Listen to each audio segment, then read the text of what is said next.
Amen. Magandang gabi po sa bawat isa. Tayo po uli ay pinagkatiwalaan po ng ating pong pastor para po magbahagi po ng salita ng Diyos. Ang katotohanan po niyan ay si Pastor Paulo po dapat ang magtuturo, pero isama po natin siya sa panalangin dahil meron po siyang karamdaman ngayong araw. Kailangan niya ng ating pamapanalangin. Ang ating pastor po ay nasa Santa Rosa sa gawain po ni Pastor Jude Banahal. Pray po natin yung pagpapala at yung hamon po ng salita ng Diyos na mapapakinggan po ng ating pastor at ganoon din po ng kanyang mga kasama. Sige po, tayo po ay magsimula na. Buksan po natin po ang ating pong Bible sa aklat po ni Nehemiah chapter 10. Aklat po ng Nehemiah kapitulo 10. At basahin po natin yung verse 39. Aklat po ng Nehemiah chapter 10 and verse 39. Kung nakita na po, ako po ay yung sundan po sa inyo po mga Biblia. Aklat po ng Nehemiah chapter 10 and verse number 39. For the children of Israel and the children of Levi shall bring the offering of the corn, of the new wine and oil unto the chambers, which are the vessels of the sanctuary, and the priests that minister, and the porters and the singers, and we will not forsake the house of our God. Tayo po'y manalangin, dakilan namin Diyos, salamat po sa gabi ito na ibinigay niyo po sa amin, at salamat, dinala niyo po ang inyong mga anak upang sa ikalalago, tinibay po Lord na kanilang pananampalataya. Na gamitin mo naman po kami, aming Diyos, at pagturo mo sa ikalalago po Lord ng aming buhay spiritual, na wala pong ibang maitaas, madakilan, ikaw lamang aming Panginoon Jesus. Salamat po sa iyong pagkakadihan. Amen. So, ang title po ng ating pong mensahe ay dahil kakatapos lang po ng ating pong church anniversary, pero hangad ko po, o ibig ko po may gabi na mapagtibay at lalo pa pong maging stable yung relasyon po natin po sa bawat isa. Kaya yung pong aking pong mensahe ay may title na We Will Not Forsake the House of Our God. Hindi namin pababayaan ang bahay ng Panginoon. So bago po natin ito banghayin, ay tingnan po natin po yung background ng Book of Nehemiah.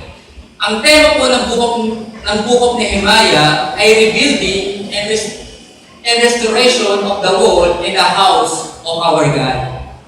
Yun po ang theme ng Book of Nehemiah, rebuilding the wall and restoration of the house of our God. Kung babalikan niyo po yung chapter 1, and verse number 9, si Nehemiah po ay meron siyang kagustuhan at conviction na makabalik siya dun sa kanyang bayang sinilangan dun sa Israel. Na alam po natin na ang Israel ay nasakop ng mga kalaban ng Diyos. Amen po?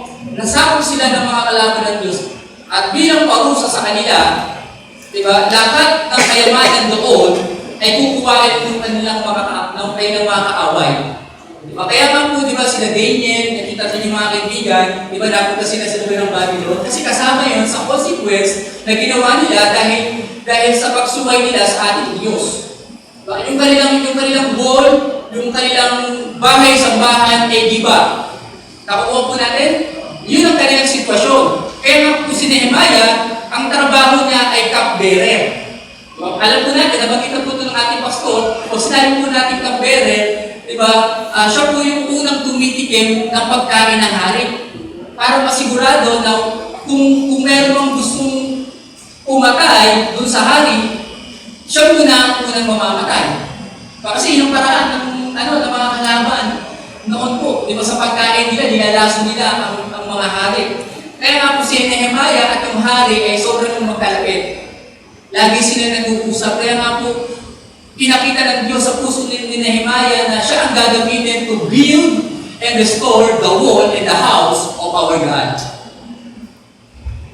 Kaya nga po, diba, kung babayhayin po natin mula chapter 10, diba, makita po natin tapos na yung wall, nagawa na, at yung restoration ng bahay ng Panginoon ay tapos na. Amen? Kaya nga dito po, nagkakaroon na sila ng covenant signing sa chapter 10. Covenant signing, ibig sabihin, nagkatalaga na sila ng mga tao na maglilingkod at gagawa sa bahay ng Panginoon. Kasi nung pinuntahan ni Nehemiah, yung Israel, nakita niya yung mga Levita, anong ginagawa? Nagtatrabaho sa palayan. Tandaan mo natin yun? Nagtatrabaho yung mga Levita sa palayan, wala sila sa templo. Why? Kasi yung mga tao ng Diyos, hindi na sila sumasamba sa templo. Kasi iba na ang kanilang sinasamba nung inabutan sila ni Nehemiah doon.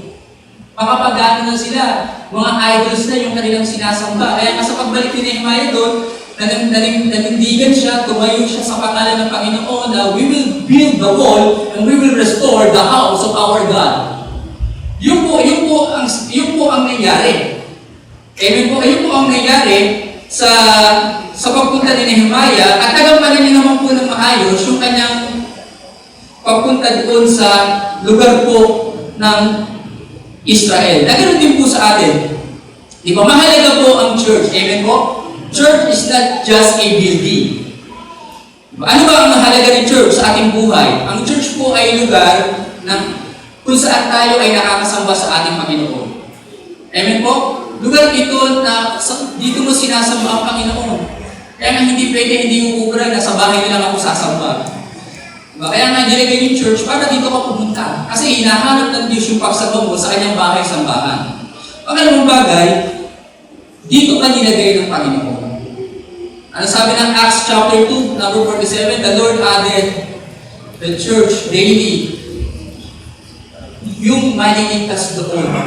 Kaya nga, diba, tayo, nilagay po tayo ng Diyos dito sa Calvary Bible Baptist Church. Hindi lang para pupunta dito kapag may okasyon, kundi pupunta tayo dito kasi church natin ito. Amen po? At dito tayo inilagay ng Panginoon to worship Him, to serve Him, and to give to Him. Ayun po yung dalawang bagay po lang na nakita ko. Na kung bakit po mahalaga na meron tayong church, meron tayong bahay-sambahan. Kaya nga po ngayong gabi, ibibigay ko po yung why. Why we should not forsake the house of our Lord. So unang bagay, sa verse number 39, nakita po natin dito, yung pangako ng mga Israelita na they will not forsake the house of our God. Kasi nakita nila yung papapala na. Binebless na sila ng Panginoon kasi nagbabalikan na yung mga tao para maglingkod, magsamba, at may mga Levita na sa loob ng bahay-sambahan. Ibig sabihin, pinagpapala na ng Diyos yung gawain nila doon. So, unang bagay na makikita natin dito that we should not forsake the house of our God is because of the blessing we have received from the Lord. Yan po ang unang dahilan. Kung bakit po ba na huwag natin pabayaan ang bahay ng Panginoon. Yung mga kapapala na tatanggap natin sa Diyos. Amen po ba? Dito po, sa ating bahay-sambahan.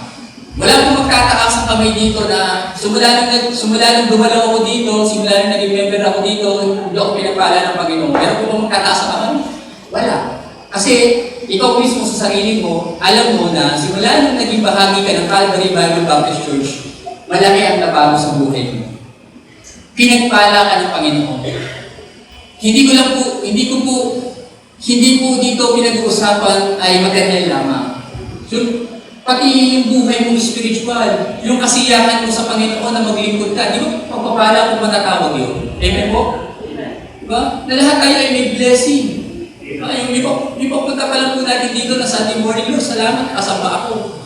Nakapakinig ako ng salita ng Diyos. Meron naman akong baon na madadala ko po sa trabaho na magbibigay sa akin ng lakas, tatak para humarap sa mundo. Amen po?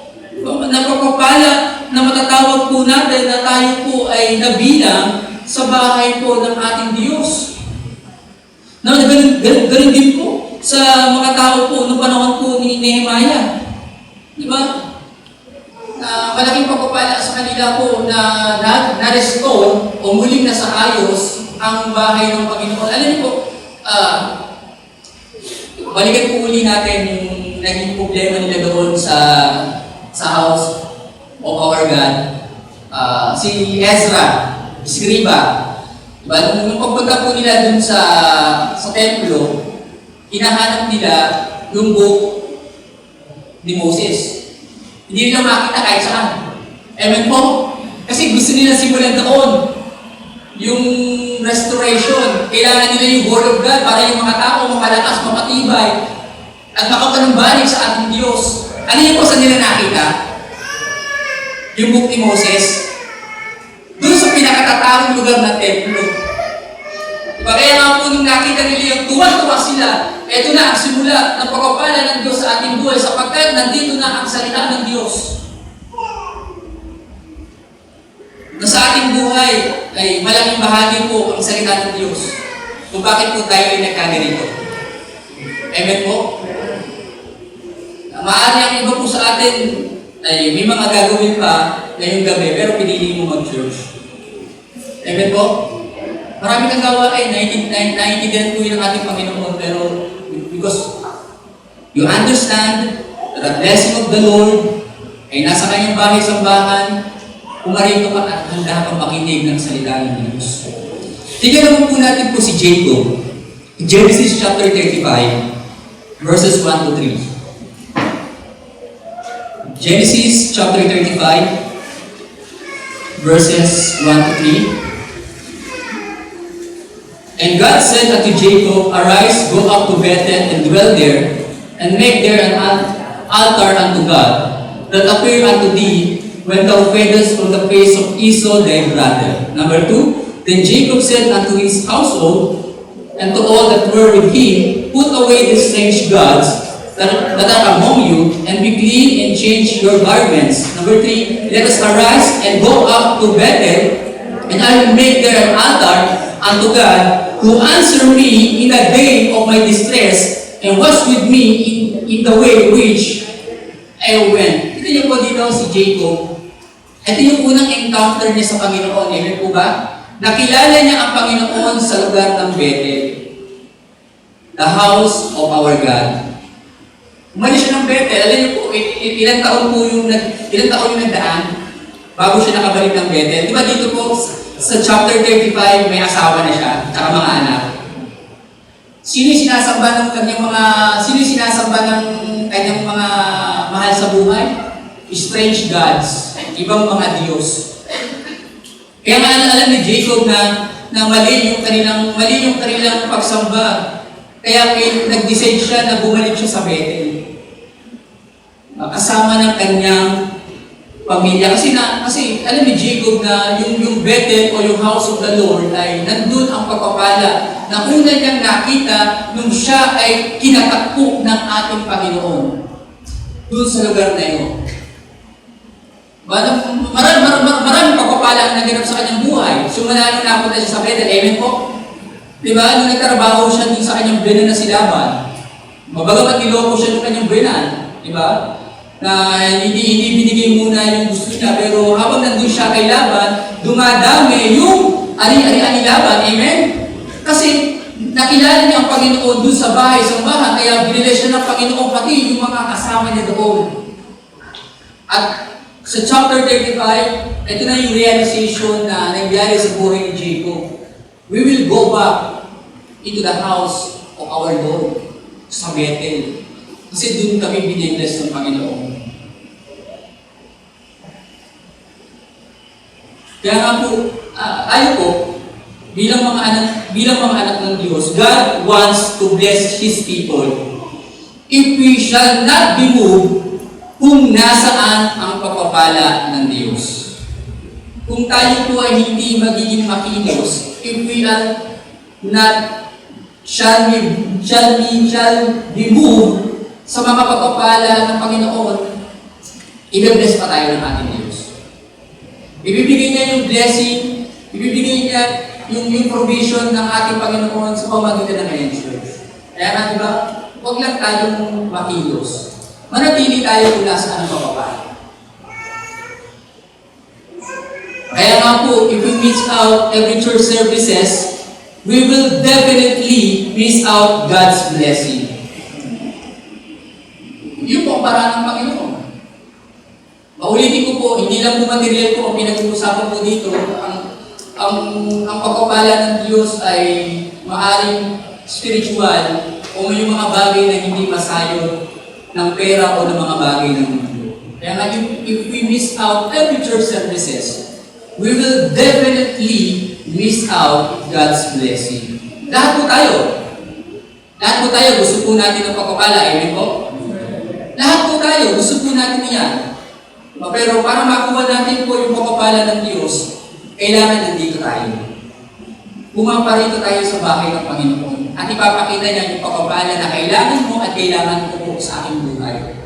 Para makakatulong po sa atin para po tayo ay maging masigasig pa at huwag natin pabayaan ang bahay ng Panginoon. Pangalawang bagay po na kung bakit po natin dapat huwag pabayaan ang bahay ng Panginoon. Because of the Word of God that meets our spiritual needs. Dahil po sa salita ng Diyos na tumutugon sa ating pangangailangan spiritual. Pag tayo po ay nasa bahay-sambahan, napapakinggan natin po ang salita ng Diyos. Amen? At pag napapakinggan natin yung salita ng Diyos, tumutugon ito kung anong pangangailangan mong spiritual. Pinapakain tayo, binubusog tayo, pinapalakas tayo ng Panginoon kasi napapakinggan natin yung kanyang salita. Kaya nga pag nandito ka at handa mong makinig, handa kang matuto, gagawin ng Diyos yung kanyang pangako sa kanyang salita. He will supply your needs. Hindi lang po ito tungkol sa material na bagay, kundi sa spiritual na bagay din. Tinutugunan ng Diyos yung ating pangangailangan.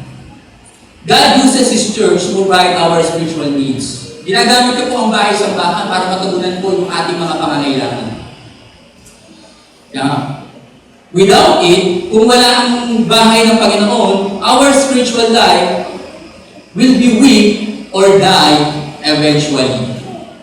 Kung wala tayong church sa ating buhay, ano kung mangyari? Manghihina ka. Totoo po yun. Diba? Kasi alam natin na hindi lang tayo physical, meron tayo kung haliluwa, amen? Na nangangailangan at kumakain din ng salita ng Diyos. Hindi pagkain ng haliluwa yung pagsa-cellphone, pagka-Facebook, gala, magandang damit, pagpunta sa ibang lugar. Hindi yun ang kailangan ng kaluluwa. Ang kailangan ng kaluluwa ay siya ay nasa bahay-sambahan, nakakapakinig ng salita ng Diyos. At iyon po ay makakatulong sa Kanya para matugulan ng Panginoon yung pangangailangan ng spiritual sa ating buhay. At lahat po tayo ay kailangan natin po ang church sa ating buhay. Kaya nga po ang church, hindi lang ito, ulitin ko po ulit, hindi lang ito basta gusali na itinayo, kundi ito po ay bahay mo, bahay ko, para matugunan po ang ating mga pangangailangan na ibinibigay naman ng ating Panginoon. But through His church, God provides challenge from the Word of God. Amen po? Yun ang nagagawa po ng Word of God. Hinahamon tayo ng Diyos. Nagawin po natin yung ating napakinggan. Nagawin mo na may pananampalataya, gawin mo na may pagtitiwala sa Diyos, gawin mo na may pag-asa ka sa Kanya na yung ating Diyos na nangako at naging tapat sa iyo ay hindi Kanya bibiguin at gagawin niya yung Kanyang sinabi. Na kailanman na hindi tayo papaasahin ng ating Panginoon. Sabi ng Biblia, Titus 1:2, sa pag-asa sa buhay na walang hanggan, na ang Diyos kailanman hindi makapag-sisinungaling. Amen? Upang po isipin, panghawakan po natin yung salita ng Diyos. Panghawakan mo yung pangako ng Panginoon na anumang nangyari, bago pa natayo ang sanlibutan, na ang ating Diyos, hindi siya magsisinungaling. Every time na ako po yung mga aral, sino mo tumayo dito, the Word of God, na mapakinggan natin, pag na-challenge tayo din po ang makikinabang. Tayo din po ang tatanggap ng benepisyo. Di ba kita niyo po, ito po yung sila Lovely, saka po yung pinakamaganda anak ni Emerson, si Shania. Tato? Wala ko rin isang bag, diba? Yung paglapit po sa akin ng ating love, Brother Kenneth, maraming salamat sa prayer. Malaking bagay po yung prayer sa kanila. Kaya po sila ay nakapasa sa board exam. Kasi nakita po nila yung halaga ng panalangin na natutunan po nila sa bahay ng Panginoon. Na hindi sapat yung talino, hindi sapat yung review center na kanilang pinasuka para makapasa sila. Kung wala naman yung spiritual needs na Diyos lamang ang makapagbibigay, everything will be impossible. Diba? By faith po yun eh. Yung bagay na hindi mo hawak, ipagkakatiwala mo sa Diyos. Na-challenge ka doon na Panginoon, hindi ko hawak yung pagpasa ko, pero nahamon ako sa iyong salita. Yung hindi ko kaya, ikaw na ang bahala. Sabi nga, di ba, yung naging mensahe ko po sa inyo, di ba, ang buhay ng Kristiyano, hindi ito tiyak. Kung lahat ng bagay ay tiyak, di ba, alam ko natin, kilala tayo ng Diyos, hindi na tayo mananampalataya. Hindi ka natatawag para manalangin.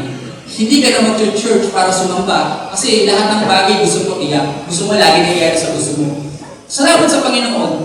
Ginamit niya ang church to meet our spiritual needs para sa ganung kaparaanan. Diba? Makakabuhay tayo by faith. Umasa lang tayo sa Diyos. Ano mang mangyari, ano mang maganap ng ating Diyos, hindi magkakamali. At alam niya ang kanyang ginagawa. Dahil kontrolado na lahat ng bagay, mabuti man at hindi maganda ang nangyayari sa aking buhay. Amen po? Iyon po ang katotohanan, mga kapatid. Na tinuturo po sa atin po ng Biblia.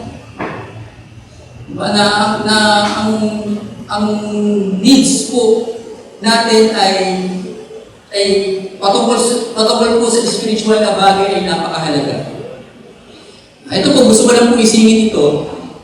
Kung tandaan po na si Pastor po ay nag-preach patungkol po sa soul disease. Tandaan po ba yun? Matagal na rin po ito. Na ano po bang ibig sabihin ng soul disease o sakit ng kaluluwa? Ang kaluluwa po ay may sakit din. Amen po? Ano ba ang sakit ng kaluluwa? Galit, kapahitan, hindi marunong magpasalamat, palalo, pag-iimbot. Ayun po ang sakit ng kaluluwa. Galit. Sino po bang hindi nagagalit dito? Ako, nagagalit din po ako. Minado po ako doon. Diba sa ating buhay, ganoon din, di ba? Alam ng Panginoon, hindi mo makukubli yun. Minsan, meron ka rin bitterness. Naiinis ka din. Kubertos, minsan, di ba? Minsan, nag-iisip ka na, kuhain ko ba yung hindi para sa akin, wala naman nakakaalam. Ano ba po? Di ba? Natural po, di ba? Pride, meron din po tayong tao. Kasi ano po tayo, di ba? Simula nung nagkasala po si Eden and Eve, dumating itong mga bagay nito sa ating buhay. At minsan, we are ungrateful. Pero kita niyo po, sa kabila yung sakit ng ating kaluluwa, salamat sa Panginoon kundi sa kanyang church at sa kanyang salita. Diba? Ginagamot tayo ng Diyos pauti-uti para gumaling tayo sa mga sakit na to. Nakita niyo po, yung kabutihan, yung pagpapala ng Panginoon. Pansinin mo, kapag, di ba, ito totoo po to, di ba, ang isang taong unbeliever, walang church, meron siya ng lahat na nabanggit ko, amen po? Wala siyang pakialam. Di ba? Ang gagawin pa ng tao, pag may nakita na nagagalit, nag-aaway, ang gagawin ng tao? Diba? Pupunan. At wala siyang pakialam kung makahiya ba yung tao. Kaya nga, salamat po sa ating Diyos na yung sakit ng ating kaluluwa, progressively, pinapagaling tayo ng Panginoon. Hindi naman instantaneous, mawawala po itong mga bagay nito, amen po? Hindi po ito mawawala. Meron at meron ka rin ito, pero kung wala tayong bahay sambahan, kung hindi tayo nag-church, hindi tayo nakakapakinig ng salita ng Diyos, itong mga bagay na ito na meron tayo na sakit ng ating kaluluwa, lalabas at lalabas ito. Parang doktor, parang tayo po nagpapacheck up tayo, napunta tayo sa doktor. Kung may sakit ka, tapos tinibid mo yung pagpapacheck up mo, tinibid mo yung pag-inom mo ng maintenance o gamot mo, anong nangyayari sa sakit? Hindi naman nawala, di ba, nandun pa? At baka mangyari, baka lumala yung sakit mo kasi hindi pa pure, pero hindi ka na naggagamot. So, ganoon din po sa atin, ang church ay hospital natin. Amen po? Hospital ito po, na kung saan ginagamot po ng Diyos yung ating mga puso. Sa ganung kaparaanan po, kung meron lang tayong puot, we are ungrateful, we have bitterness, we are covetous, and we have pride, tatanggalin yun ang ating Diyos. Uti-uti sa ating buhay. At ang ipapalit ng Diyos sa ating buhay, humility,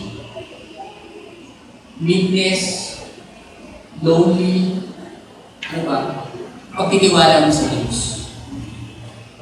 Sa ganung paraanan, mamimit yung pangangailangan ng spiritual na makikita mo lamang sa bahay ng ating Panginoon. Hindi po natin yung matatapuan sa labas. Amen po mga kapatid. Wala po na sa labas. Sa church lang po natin yan na ibinigay sa atin ng Panginoon. Kaya nga, I'm grateful. Sana ganun din po tayo pare-pareho na we should be grateful kasi meron tayong Calvary Bible Baptist Church. Meron tayong pasuroni na nangangaral po for how many years sa atin para tayo po ay mag-feed, mapalago ng salita ng Diyos. Yung kanyang pagmamahal po sa Word of God, sa church, ay ibig din po ng Diyos na ganoon din po ang makita po sa ating pare-pareho. We will not forsake the house of our God. At panghuli po, pangatlong bagay, Revelation chapter 22 and number 12. Aklat po ng Revelation chapter 22 and number 12.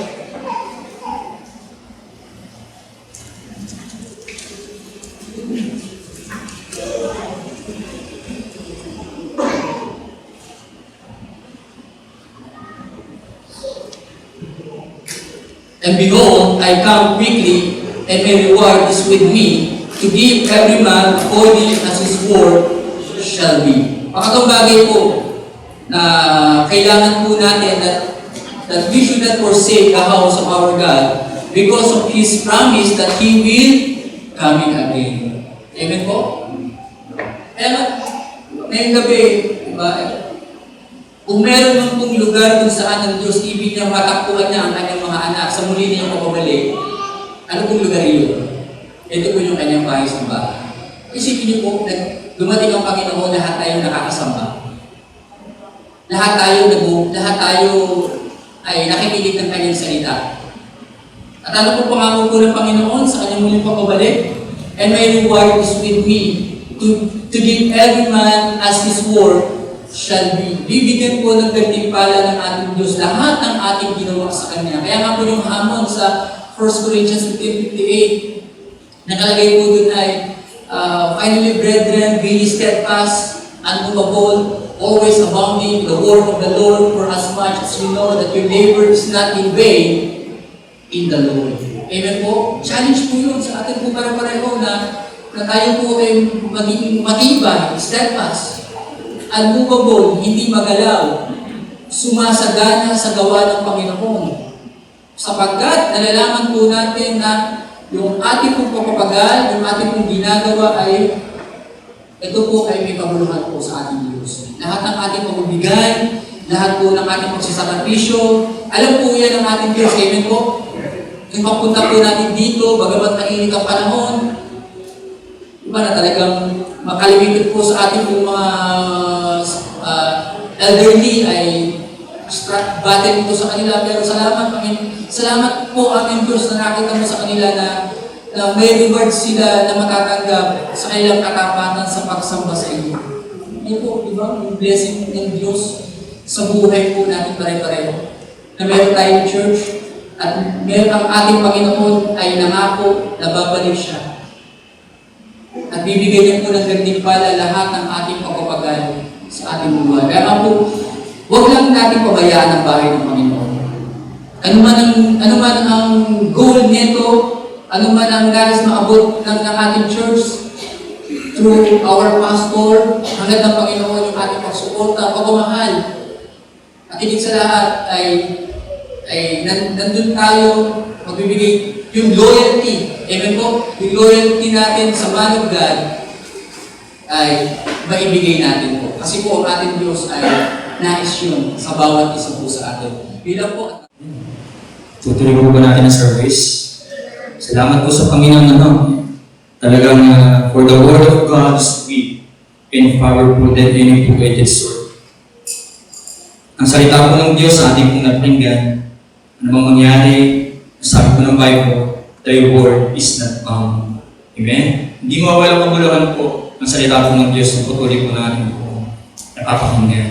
Muli po tayo pumanalangin po sa mensahe po ngayon po nga ito. Salamat Brother Kenneth. Salamat po sa Panginoon sa mensahe po niya na naging pag-ako sa bawat isa sa amin. Shall we pray? Heavenly Father, muli po your grace and prayer. Maraming salamat po Lord sa mga mensahe namin po. Salamat din po Lord sa church po sa Calvary. Salamat po Lord naman sa bawat kalagayan, bawat kaninayan, at bawat kabataan, Panginoon, kung saan po Lord naman ay may pag-ibig at pag-suporta po Lord naman sa inyo pong gawain. Ngayon pong gabi, Panginoon, patuloy po kami Lord naman na lumalapit po sa inyo. At umihiling Panginoon naman ng inyong patnubay, at naman po Lord naman ay tago niyo lamang po Lord naman sa inyo pong nagputikuran. Makita po Lord naman ang kalwalatian ng aming Panginoon, Jesus Cristo. Salamat Panginoon sa inyo pong pagkapala. Ito po aming dalangin sa pangalan ni Jesus. Amen. Open the Bible in John chapter 10 and verse number 27. John chapter 10 and verse number 27. Bilang isang mga tunay na mananampalataya, hanggang talaga ng ating Panginoong Kristo na ikaw at ako, dun sa unang ating mensahe kanina, ay maging tapat sa Panginoon. Amen? At sa muli niyang pagbabalik, ang ganda po ng sabi ng Book of Revelation, ano ho? God is not unrighteous to forget the work of labor of God. John chapter 10 and verse number 27. Sirimin po pag nakita na. Basahin po natin po sabay-sabay. Ready, read. My sheep hear my voice, and they know them, and they follow me. Continue, and they give unto them eternal life, and they shall never perish, neither shall any man pluck them out of my hand. My Father, which gave me, is greater than all, and no man is able to pluck them out of my Father's hand. So ngayon pong gabi ito ang ating pong pag-aaralan na ipinamagatang a genuine salvation. A genuine salvation. Sunday by Sunday, maging ang ating prayer meeting. And then sa tuwing na kapag tayo po ay dumadalo po ng Bible study, nalaga na lang ating po napapanggan sa ating pong mahal na pastor that examine ourselves whether it be in the faith. Huwag mo sabihin na lahat ng dumadalo ikaw ay ligtas na. Huwag mo sabihin na ikaw ay lumag sa baptist, siguro ikaw ay sa langit na. Ang kaligtasan po na tinuturo pa ng Biblia, ito yung personal na relasyon sa ating Panginoong Kristo. Kaya tingnan po natin, banghayin po natin, sabi po ng verse number 27, dinirinig ng aking tupa ang aking tinig, at sila'y aking nakikilala, at sila'y sumusunod sa akin. Ang isang tunay na ligtas, isang merong tunay na personal na relasyon kay Kristo, hindi mahirap sumunod po sa tinig po ng Diyos, at hindi rin po masunod, at hindi rin siya mahirap sumunod sa ating Panginoong Kristo. Sa ating pong pagkapalawak ng panatong introduction, marami pong mga bagay sa mundong ito ay hindi tunay. Amen po ba? Minsan, totoo naman, marami pong nalilito na sila ba ay Kristiyano. Ang pagiging Kristiyano po at ang pagiging isang ligtas at ang pagiging isang merong totoong personal na relasyon kay Kristo, hindi lamang po siya Kristiyano kapag linggo. Hindi lamang siya Kristiyano kapag siya ay nasa church. Kundi lifestyle po yan.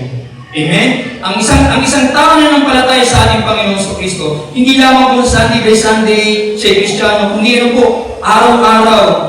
Sa pagsasabi po ng Bible, therefore, if any man be in Christ, he is a new creature, all things are passed away, behold, all things are become new. Kaya meron talagang tunay na pagbabago, ang isang tunay po nakakilala sa ating Panginoong Kristo. Kaya nga, mind us, na sana po, huwag ka lamang lumaki sa baptist.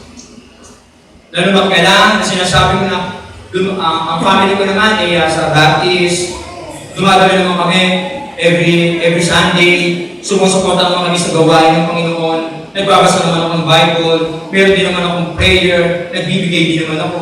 Pero sabi lagi po ng Biblia, examine ourselves whether it be the faith. Baka kasi sa ganung pagkakataon naman nakasanayan na lamang natin. Amen? Baka sa ganung kaparaan na lamang, naging ritual na lamang.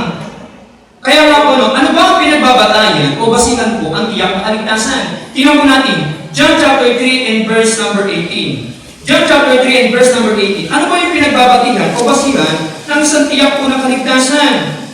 Kaya nga po sa John chapter 3 and verse number 18, sa bawat segundo, sa bawat minuto, sa bawat oras, sa bawat araw, sa bawat linggo, sa bawat taon na lumilipas po sa buhay ng isang tao, anuman ang kanyang kalalagayan sa buhay niya, pero kung wala siyang Panginoon sa kanyang buhay, at kung wala siyang personal na relasyon sa ating Panginoon sa Kristo, tingnan po natin po sa verse number 18. John chapter 3 and verse number 18. Kaya ka magpapasalamat sa ating Panginoong Jesus na buong ka ng kaligtasan. Amen? ang kaligtasan ito ay hindi matutumbasan at hindi po ito maibibigay na kung sino man. Kaya sabi po ng verse number 18, John chapter 3, He that believeth on Him is not condemned. Ang sumasampalataya sa Kanya ay hindi hinatulan. But he that believeth not is condemned. But he that believeth not is condemned already. Hindi po sinabi po dito, sabi po ng Bible, ang sumasampalataya, he that believeth on Him is not condemned. Ang sumasampalataya ay hindi hinatulan. Hindi sinabi po dito ang sumisimba. Hindi sinasabi po dito na ikaw ay tapat. Ang sinasabi po dito ng Bible, malinaw, clearly, plainly, may tinuturo ng Bible at hindi sumampalataya ay hinatulan na. But he that believeth not is condemned already, at ang puot ng Diyos ay mananatili sa Kanya. Because he had not believed in the name of the Son of God, sapagat hindi siya nanampalataya sa ating Panginoong Kristo, kaya po siya ay ahatulan. Ang tao po is condemned already because of our sinful condition, sapagat lahat po tayo ay makasalanan. In Romans chapter 3 and verse number 23, sapagat ang lahat ay nagkasala at hindi nakabot kung saan? Sa kaluwalhatian ng Diyos. Lahat po tayo ay makasalanan at lahat tayo nasa under condemnation. And only way for us na may nalis po sa kahatulan ay ang walang iba kundi yung kaligtasan. Kaya kung ngayon, kung nag-aalinlangan ka pa sa iyong kaligtasan, sana maging settled na sa iyo. Ang sinabi ng Bible, for those who believe in Christ Jesus shall have eternal life through Jesus Christ our Lord. Because in Ephesians chapter 2 and verse number 8, for those people who are, sapagat aside from Ephesians chapter 2, for by grace are ye saved through faith, and that not of yourselves, it is the gift of God, not of works, lest any man should boast. Kasi po ang kaligtasan po, ang isa na yun, biyaya, by grace alone. For those people who are, hindi karapat-dapat, na binigay na lamang po ng karapatang maging mga anak ng Diyos, buhat po ng tayo ay manampalataya sa ating Panginoong Jesus. Amen? Kaya nga, marapat lamang po ang kaligtasan ay bibigyan ng atensyon po ng mga tao. Mind us, mga kapatid sa Panginoon. Ito po yung malungkot. Sabi ng Bible, marapat lamang po ang kaligtasan po ibigyan po ng atensyon ng mga tao. Sapagkat sa kapanahunan ngayon, ang binibigyan po ng atensyon ng maraming tao po ay trabaho. Hindi masama. Sabi ng Bible sa pawis mong nagaling ang iyong kakaligid. Pero minsan, ito na lamang po yung naging focus nila, na out of focus po sila, na akala po nila, dito lamang sila mabubuhay po sa mundo ito. After all, wala na. Pero sabi po ng Bible, death is not the end, it's only a coma. Because there's the life after death. Ay nakakatawa lang po, Kuya Alfred, yung kahapon na nangyari dun sa ating dun sa kamag-anak at iplata ni Kuya Pangpuyo. Salamat po sa Panginoon. Ang Diyos ay patuloy na nagliligtas. Nakakatawa po sa pagdadala nakita po natin po yung kamay po ng Panginoon na marami pong tumanggap kahapon po sa funeral service. Sa pagdadala nila, na itong kamag-anakan po natin ito, isang araw magaganap din sa buhay po ng isang tao po. Pero paano kaya kung ikaw ako ay maharas ka nitong pagkakataon? Saan kaya pupunta ang iyong kaluluwa? Kaya nga po, ang marapat po na bigyan po ng atensyon po ng isang tao at ang concern po ng ating Panginoon ay walang iba kundi yung kaligtasan. Hindi po yung gala dito o punta po dito. Amen? Isa namamali po yung attention po ng maraming tao eh. Kaya in Romans chapter 5 and verse number 12, nandahil po kay Adan kung bakit po pumasok ang kasalanan. Sapagkat ang lahat ay nagkasala. And in Romans 6:23, for the wages of sin is death, but the gift of God is eternal life through Jesus Christ our Lord. Kaya sinabi ng Bible, ng Romans chapter 1 and verse number 5, tayo po ay inaringgana sa pamamagitan po ng ating pananampalataya at hindi po sa ating mga ginagawa. Tingnan po natin, Romans chapter 5 and verse number 1. Inaringgana po tayo po ng Diyos through Jesus Christ our Lord. The Bible says, therefore, being justified by faith, nagkaroon po tayo ng peace with God sa pamamagitan ng ating Panginoong Jesucristo. Kaya nga po, inaringgana po tayo nung tayo ay nanampalataya sa ating Panginoong Jesus. Kaya nga ang katanungan dito, ano ba ang iyong pagkakilala? O meron ka bang tunay na pagkakilala sa ating Panginoong Jesus? O tingnan po natin po, John chapter 8 and verse number 47. John chapter 8 and verse number 47. 47. Kaya nga po yung ating pong talata sa John chapter 10, ano po, dinirinig ng aking tupang aking tinig at sila aking nakakilala at sila sumusunod sa akin. Kaya binanggit ko ng Bible sa John chapter 18, verse number 47. Maaari po ba, masahin natin po sabay-sabay? Ready? Read. He that is of God, heareth God's word. Ye therefore hear them not, because ye are not of God. Amen? Ang sa Diyos ay nakikinig ng salita ng Diyos. Kung mahirap po sa iyo na makinig ng salita po ng Diyos, at burden po sa iyo na makinig po ng salita ng Diyos, examine yourself whether it be in the faith. Amen? Sapagkat ang isang tunay na mananampalataya, meron siyang kagalakan po na makinig po ng salita po ng Diyos. Sapagkat ang salita po ng Diyos, ito pinakapagbabago ng buhay ng isang tao, at ang salita po ng Diyos, ito pinagbibigay po sa atin ng kapanginabangan mula saan? Sa pagtuturo po ng mga mangangaral sa mga nangangaral po sa atin. Kaya ang ganda sabi ng Bible, he that is of God, heareth God's word. Kaya nga po, hindi na po natin po mapaghahanapan ng mga unbeliever na magkaroon sila po ng appetite sa salita po ng Diyos. Kaya mga soul winner, laging bilin po sa atin po ng ating pong mahal na pastor, hindi na po bago na kapag tayo ay tinatakbuhan. Hindi na para bang bago, ba sila para wala sa concern sa salita po ng Diyos. Kasi malinaw po sabi po ng Bible, he that is of God, hears God's word. Sapagkat hindi nila pinakikinggan ang salita ng Diyos sapagkat hindi nga sila sa Diyos. Itaas po natin po ng verse number 44. Sino ang kanilang ama? Ye are of your the devil, and the last of your father ye will do. He was a murderer from the beginning, and abode not in the truth. Wala talaga pong katotohanan sa kanya. Lulubuhin niya po ang isang tao. Papaniwalaan niya na di ko lamang ang buhay, gawin mo na kung ano ang gusto mo. Pero sabi ng Bible, ano ho, na naalala ko sa Amos chapter 4 and verse number 12. Kaya nga, ano man ang katatayuan ko sa buhay ko ng isang tao? Amos 4 and verse number 12. Tiyakan na natin po yung ating po mga sarili. Because one day, haharap po tayo kanino sa ating Panginoong Jesucristo. Kaya kumalikan po natin po yung ating po talata sa John chapter 10 and verse number 27. In expounding in hearing, ano po, hindi po ito sapat lamang na matapos mo mapakinggan ang salita po ng Diyos, ngunit hindi ka naman sumusunod sa kanyang mga salita. Pansinin po natin po mga kapatid sa Panginoon. Para bang it is very reconcilable na kapag tayo pinagtuturo ng Word of God sa kanila, sasabihin nila, yes, makikinig ako, pero huwag mo lang babaguhin yung paniniwala ko ha. Huwag lang ako magiging Baptist. So nila makinig, pero yun po yung malulungkot. Huwag mo lang babaguhin yung aking paniniwala na kinagisnan sa aking pong religiyon. Tayo po ay hindi religyoso, salamat po sa Panginoon. Natutunan po natin po yan sa biyaya po ng Diyos. Tayo po ay hindi religyoso, tayo po ay mga mananampalataya. Kaya ang isang tao, tunay na mananampalataya na meron pong genuine salvation, ang kanyang pong buhay, lagi na lamang nakahig kay Kristo. Kaya makikita mo natin yung tatlong bagay po dito.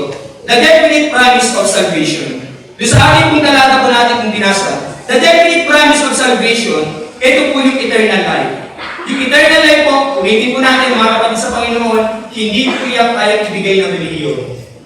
Ang eternal life, hindi yan kayang ibigay ng iyong kapitbahay. Ang eternal life, hindi yan kayang ibigay ng iyong mga magulang.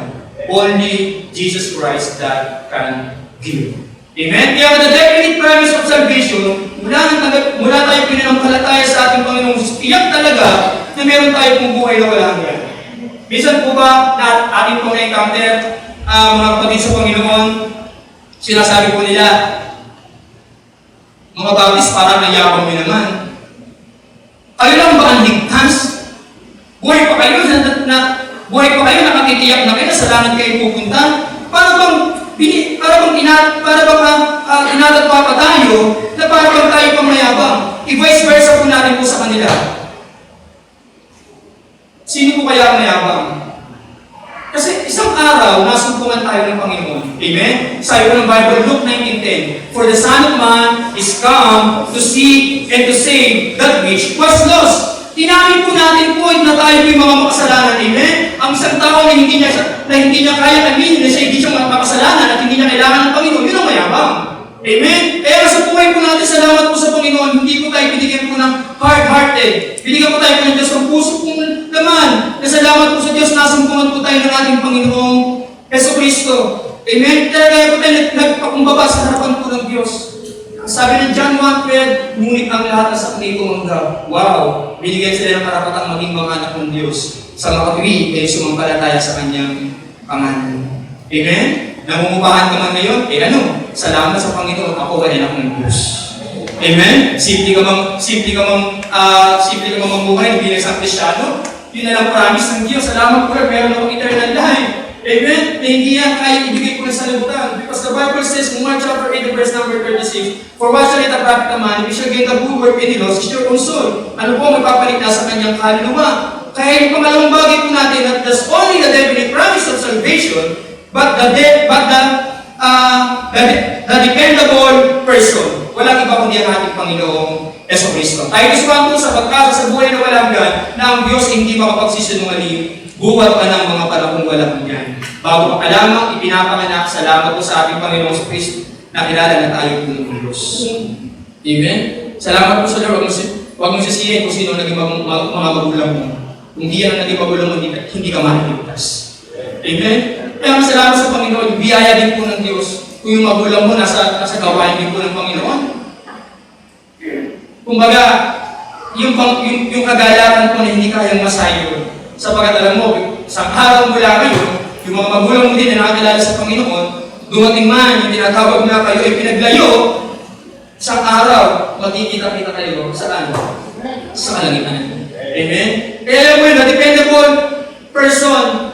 Kasi po ng Bible, our Lord Jesus Christ, sabi po ng Bible, Romans 6:23, ang kabayaran ng kasalanan ay kamatayan, at ang regalo ng Diyos ay buhay na walang hanggan, pero maganda yung kasunod through Jesus Christ, our Lord. Amen? Nakadepende tayo sa ating Panginoong Jesucristo. And last po dito, yung sa ating introduction, is the divine proofs of salvation. The divine proofs of salvation. Amen? Ano yung divine proof of salvation? Meron ba tayong pakikinig at pagkapasakop po sa salita po ng Diyos? Sapagat, mga kapatid sa Panginoon, mahirap i-claim na tayo ay sa Diyos kung hindi naman tayo ipapasakop sa Kanyang salita. Amen? Mahirap na i-claim na tayo ay mga ng Diyos na ligtas, na pruweba na ikaw ay tunay na kakilala sa ating Panginoong Kristo at burden sa iyo ang pakikinig po ng salita ng Diyos.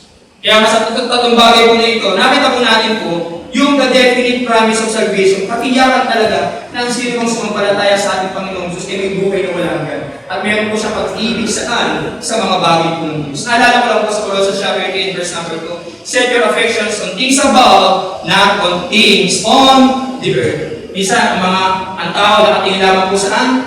Sa things on the earth. Pero sabi ng Bible, set your affection on things above, not on things on the earth. Hindi ka magtatampo sa Panginoon at hindi mo sinisihin ng Diyos ang mga nangyayari sa buhay mo. Sabi ng Bible, if you are set your affections on things above. Amen? Not on things on the earth. Sapagkat sa lahat ng mga bagay naman ito, na meron tayo, na meron ka sa ngayon, iiwanan mo din yan.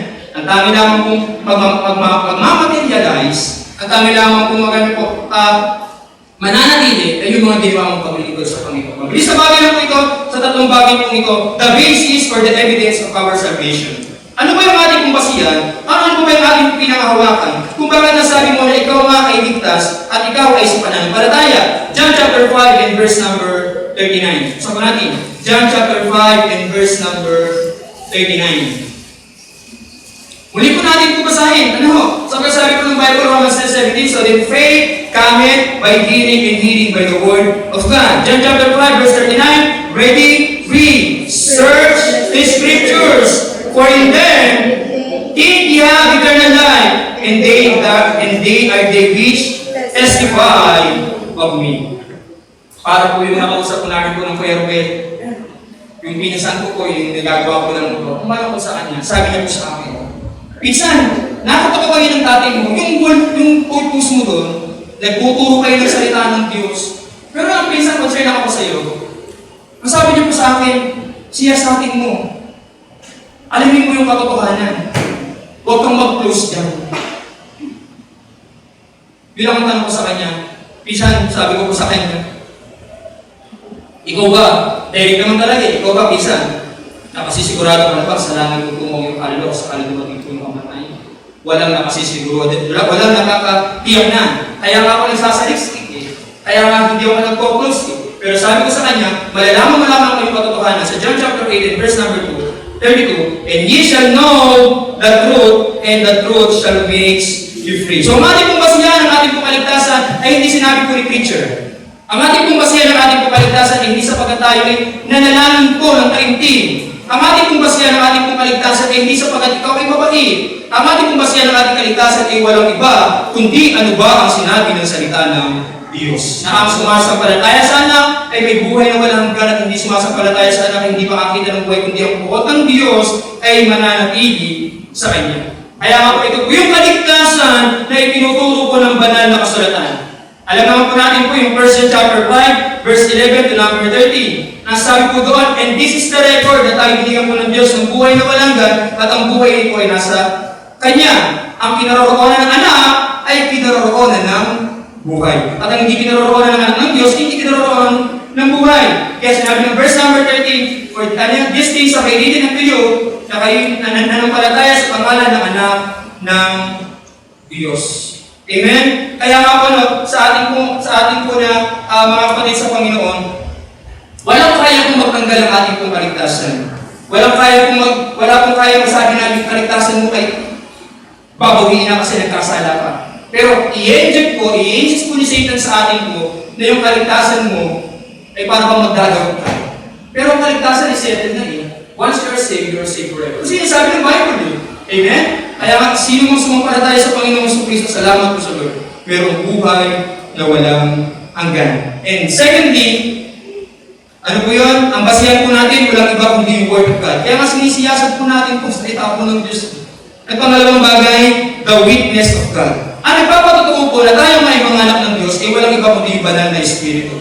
This is the doctrine approach ng Romans chapter 8 and verse number 14. Buksan po natin. Romans chapter 8 and verse number 14. The witness of God. Ang Espiritu nga ang siyang nagpapatotoo na tayo nga ay mga anak ng Diyos. Romans 8 verse number 14, the Bible says, for as many as are led by the Spirit of God, they are the sons of God. Ang mga pinapatubayan ng Espiritu ng Diyos ay sila nga ang mga anak ng Diyos. Amen? Kaya nga, salamat sa Panginoon kung nakapaglilingkod ka sapagkat pinapatubayan ka ng banal na Espiritu. Salamat sa Panginoon na pagtatagumpayan mo ang kasalanan sapagkat meron tayong witness of God, walang iba kundi yung Holy Spirit. Salamat din po sa banal na Espiritu na kung saan ibibigay po sa atin po ng conviction upang talikuran po natin ang mali, alisan po natin po ang kasalanan, at ang banal na Espiritu siya nagpupunting sa atin na gawin mo yung mga bagay na iyan na para sa Panginoon. So ito po yung the witness of God. Ano po yun? Na atin po na nabasa rin sa verse number 16. Ang ganda po sabi po ng Bible, the Spirit itself beareth witness with our spirit na tayo nga ay mga anak ng Diyos. Tayo po pina-indwell with the Holy Spirit at tayo din po ay temple ng banal na Espiritu. Kaya hindi na big deal sa atin o hindi na question po sa atin na sinasabi, bakit hindi ka nagiinom ng alak? Kasi sabi po ng Bible eh, 1 Corinthians 3:16 and verse number 17, tayo nga ay templo ng Diyos. Kaya hindi na po natin po ito dinudumihan. Kaya hindi na po natin pinapasapan ng anuman. Bagkus, itong katawan na ito, binibigyan po natin po ng kalawalhatian sa ating Panginoong Yesu Cristo. And led by the Spirit, ito po yung pangunguna po at paggabay po sa atin po ng banal na Espiritu. At pamuling bagay po, ano po yung ating pong ebidensya o yung ating basis ng ating pong kaligtasan? The works of God. Amen? The works of God. Ang Diyos po ay patuloy na gumagawa sa buhay po ng bawat isa po sa atin. Nakikita naman po natin po yung sa buhay po natin eh. Amen? Naalala ko po yung tagumpay man ng kabiguan. Tila kay galing magpasalamat sa Diyos sa mga pagpapalang lagi niyang kaloob. Pag pinagpapala ka, lagi nagpapasalamat sa Panginoon. Ngunit kung may dusa at may kalungkutan, tila ba kay hirapang siya'y pasalamatan. Amen? Kaya in the words of God, salamat po, mayroong Diyos na patuloy po na gumagawa po sa atin. Hindi po tayo makapaglilingkod po sa Panginoong Jesucristo genuinely, at hindi po tayo makapaglilingkod po sa ating Panginoong Jesus without leading by the Holy Spirit, na kung wala naman talaga po pagkilos at paggawa po ng Diyos sa ating pong mga buhay. Kaya ka nga nandito sa church, gumawa sa iyo ang Panginoon. Amen? Kaya nga ikaw nakapagbibigay sa Panginoon, meron Diyos na gumagawa sa iyo. Amen? Nakapagbibigay tayo ng kaloob sa Panginoon, biyaya po ng Diyos yun. The works of God. Ito yung Diyos na gumagawa sa buhay po natin. The question is, para bang ramdam mo ba na ang Diyos ba gumagawa sa buhay ko? Bakit ganito na lamang nangyayari sa akin? O tingnan natin po, Philippians chapter 2, bago po sa atin po pagkatapos, Philippians chapter 2 and verse number 15. Sabi po ng Bible at sa Tagalog, upang kayo'y maging walang sana at walang manay, mga anak ng Diyos na walang dungis sa gitna ng isang lahing liko at masama, sa gitna nila ay lumiliwanag kayong tulad sa mga ilaw ng sanlibutan. Nandito po tayo sa isang lahing liko at masama. Amen? Kung hindi ang Diyos ang gumagawa sa buhay ko natin, matatangay po tayo pare-pare. Kaya kung hindi ka sa iyong sarili, every Sunday, nasa church ako, salamat sa Panginoon. Nag-prayer meeting, nag-pray tayo, salamat po sa Panginoon. Pero hindi natin on your own, bagkus merong Diyos na ano po yun, na gumagawa sa buhay po natin po, pare-pareho. Itaas mo natin po yung basa, Philippians chapter 2, bago sa ating pong closing, Philippians chapter 2 and verse number 12. Sabi po ng Bible, wherefore my beloved, so ang book of Philippians po ay sinulat po ito para kanino? Para sa mga believers. Wherefore my beloved, as ye have always obeyed, not as in my presence only, but now much more in my absence, work out your own salvation. Ang ganda sinabi po ng Bible, no? Not as in my presence only. Hindi sapagkat andyan si pastor, gagawin mo lang yung ginagawa mo. Kahit wala akong nakatingin, gawin po natin yung ginagawa natin para sa Panginoon. Sabi ko ng Bible, not as in my presence only. Paano kaya mga kabataan, isang araw ito rin napalayo? Hindi tayo nakita ng pastor.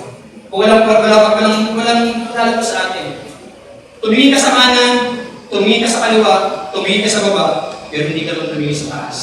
Amen? Kaya kasalamat po sa Lord ang ebidensya na tayo po ay aligtas sapagkat mayroong Diyos na patuloy na gumagawa po sa atin. At isa po dyan, sabi po dyan sa verse 12, work out your own salvation with fear and trembling. Mga kapatid sa Panginoon, huwag tayo pong maguguluhan. Ang sabi po dito, work out your own salvation, not work out for your salvation. Okay ba po yun? Amen? Work out your own salvation kasi meron ka ng kaligtasan eh. Ipakita mo sila na ikaw ay ligtas, sabi ng Matthew 5 in verse number 16, let your light so shine before men that ye may see your good works and glory for your Father which is in heaven. Work out your own salvation sa pamagitan po ng ating pong mga testimony sapagat mayroong Diyos na gumagawa po sa buhay po natin. At ang isa pa, sabi po dito, for it is God which worketh in you both to will and to do of His good pleasure. Do all things without murmurings and disputings. As we close, mga kabataan para sa ating dito. Huwag natin pinadahilan ng church kung bakit hindi po tayo makagawa sa mga bahay po natin. Bisa kasi ito po yung nagiging misunderstanding po. May ginagawa lang po sa kami sa church. Bisa ito yung nagiging scapegoat nila. Hindi. Ipakita muna po natin po ang ating pong testimony unang-una sa loob ng ating pong tahanan. Sapagkat tayo kung mga kabataan, kung mga believer pa ang mga magulang, hindi po natin sila madadala sa Panginoon kung tayo hindi makikita sa buhay natin. Kaya nga po, sabi po ng Bible, do all things without murmurings and disputings. Hindi ka na para ba na ikaw ay bubulong-bulong na lang lagi. Amen? Kaya maaga pa lang, kapag alam mo na ikaw sasama sa Bible study, meron sa reading, tinawagan ka halimbawa, na Brad, may gawain tayo na ganito, tinatapos mo muna po yung gawain bahay.